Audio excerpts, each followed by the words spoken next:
भारतीय संविधान की प्रस्तावना। हम भारत के लोग भारत को एक संपूर्ण प्रभुत्व संपन्न समाजवादी धर्मनिरपेक्ष लोकतंत्रात्मक गणराज्य बनाने के लिए तथा उसके समस्त नागरिकों को सामाजिक आर्थिक और राजनैतिक न्याय विचार अभिव्यक्ति विश्वास धर्म और उपासना की स्वतंत्रता प्रतिष्ठा और अवसर की समता प्राप्त कराने के लिए तथा उन सब में व्यक्ति की गरिमा और राष्ट्र की एकता और अखंडता सुनिश्चित करने वाली बंधुता बढ़ाने के लिए दृढ़ संकल्प होकर अपनी संविधान सभा में 30 नवंबर 1949 ईस्वी को इतर द्वारा इस संविधान को अंगीकृत अधिनियमित और आतंकित करते हैं।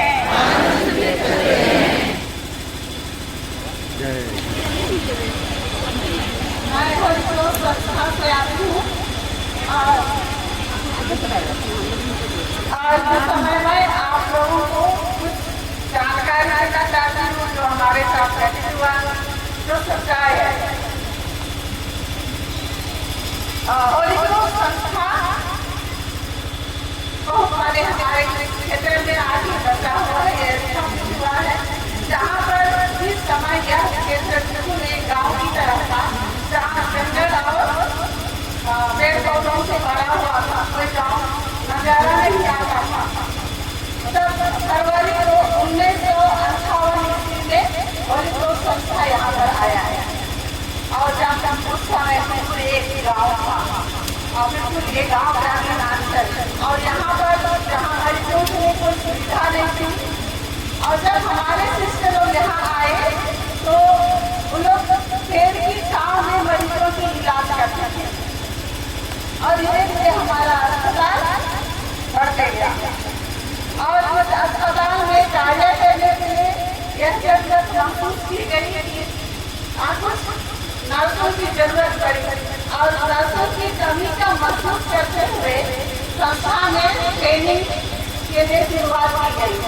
तो 1971 ईस्वी में इसके बारे जीएनएम नर्सिंग प्रशिक्षण शुरू किया गया था जो बाद में अंबिकापुर में स्थानांतरित किया गया। बाद में 1971 में एएनएम नर्सिंग प्रशिक्षण शुरू किया गया और उसके बाद में 2009 को हम सीएनएम और 2022 को बीएससी नर्सिंग और हम इस संस्था में प्रशिक्षण में जो भी छात्राएं आवेदन करते हैं उनका चयन किया जाता है और अभी इस समय में हम खुद से चयन में करते हैं, ये रायपुर से चयन करके स्टूडेंट को यहाँ भेजा जाता है और हम जो भी कार्य करते हैं जो प्रशिक्षण का कार्य करते हैं वो सारा अल्पसंख्यक संस्थाओं में जो भारतीय संविधान का प्रावधान है उसी के तहत यह प्रशिक्षण चलाया जाता है। वो है अनुच्छेद 25 से अनुच्छेद 30 तक। और अभी फिलहाल में क्या हुआ है, अमीषा बाई जो हमारे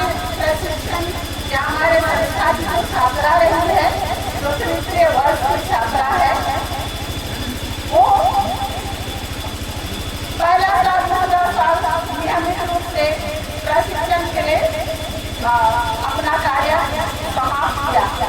तृतीय वर्ष में उन्होंने कई बार अनुपस्थित रही, विशेष रूप से जहाँ उसको प्रैक्टिकल करना पड़ता था हॉस्पिटल में जाके, लगातार 3 महीने तक वो अनुपस्थित।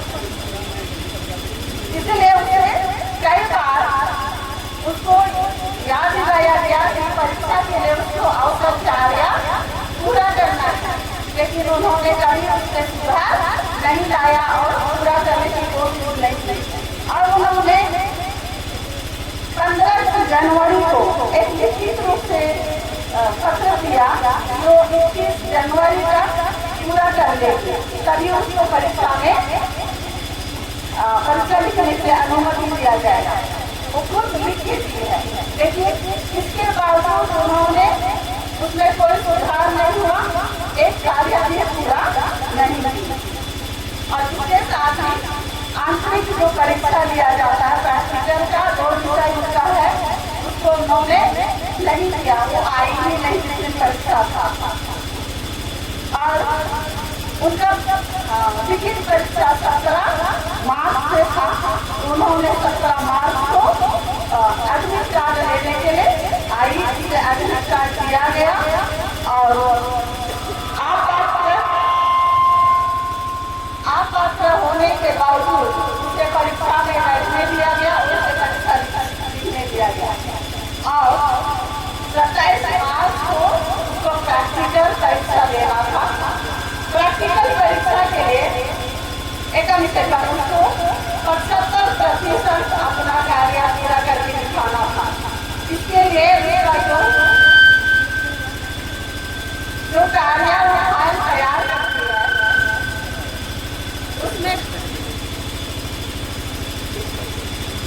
उसमें प्राचार्य का हस्ताक्षर की जरूरत होती है, हम हस्ताक्षर नहीं कर सकते हैं। इसलिए प्राचार्य ने उसमें हस्ताक्षर करने के लिए मना कर दिया। उसको यह बोला गया कि आप आकर अपना जितना प्रैक्टिकल करना है उसको पूरा कीजिए। इसके बावजूद वो बिना हस्ताक्षर लिए अपने से चली गई प्रैक्टिकल परीक्षा देने के लिए। परीक्षा देने के बाद वो पुनः शाम को आई, शिक्षक से पुनः आग्रह करने लगी उसको हस्ताक्षर दिया जाए। पुनः प्राचार्य ने हस्ताक्षर करने के लिए मना कर दिया और 28 को वो पुनः आई हस्ताक्षर के लिए। फिर से वही याद दिलाया गया उसको कि आप अपना कार्य पूरा कीजिए, अपना कार्य पूरा करने के बाद ही हम आपको हस्ताक्षर देंगे। इसके बाद उन्होंने अप्रैल को आई और उन्होंने शिक्षक को धमकी देके बोली कि आप देख लीजिएगा मैं क्या कर सकती हूँ। ये बोलते हुए उन्होंने ऑफिस से चली गई वहाँ पे और उन्होंने कई तरह के षड्यंत्र रची और उन्होंने धर्म की आड़ में संपूर्ण संस्था को बदनाम एवं धमकी दी है। और मीडिया द्वारा एक पक्ष से समाचार प्रचार हुआ है, जैसे दोनों पक्षों का सुना जाना चाहिए, लेकिन ऐसा नहीं हुआ। जैसे न्याय का सिद्धांत है कि दोनों पक्षों को सुनो और ये हम पूर्ण रूप से कर सकते हैं कि पूर्ण रूप से ये एक षड्यंत्र था। उन्होंने संगठन विशेष का इस्तेमाल किया है।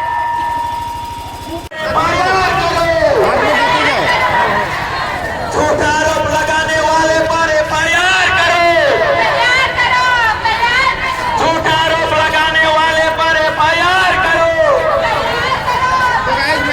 झूठ फैलाने वालों पर एफआईआर करो। सिस्टर मिर्सी जोसेफ निर्दोष है।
झूठी शिकायत करने वाले पर एफआईआर करो,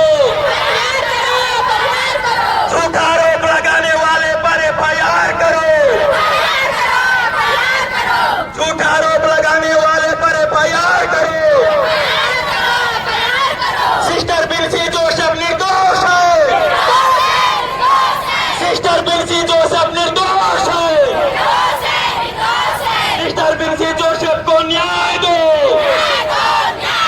सिस्टर बिन्सी जोसेफ को न्याय दो, सिस्टर बिन्सी जोसेफ निर्दोष है, सिस्टर बिन्सी जोसेफ निर्दोष है, सिस्टर बिन्सी जोसेफ को न्याय दो, सिस्टर बिन्सी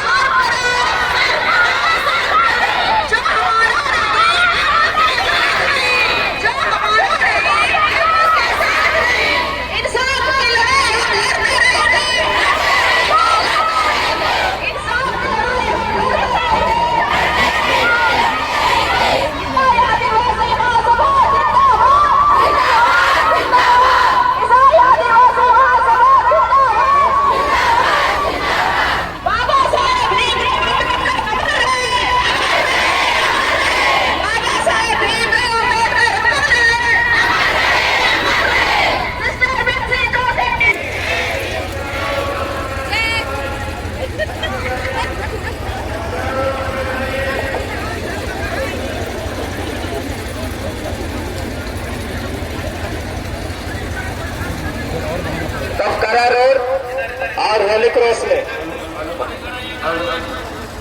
तपकरा रोड की ओर बढ़ेंगे, तपकरा रोड की ओर और बीच में आने जाने के लिए रास्ता देंगे। कृपया जो बैठे उनसे निवेदन है कि आप थोड़ा सा जगह बनाएंगे, बाएं साइड जाने के लिए जगह देंगे। जो बैठे हैं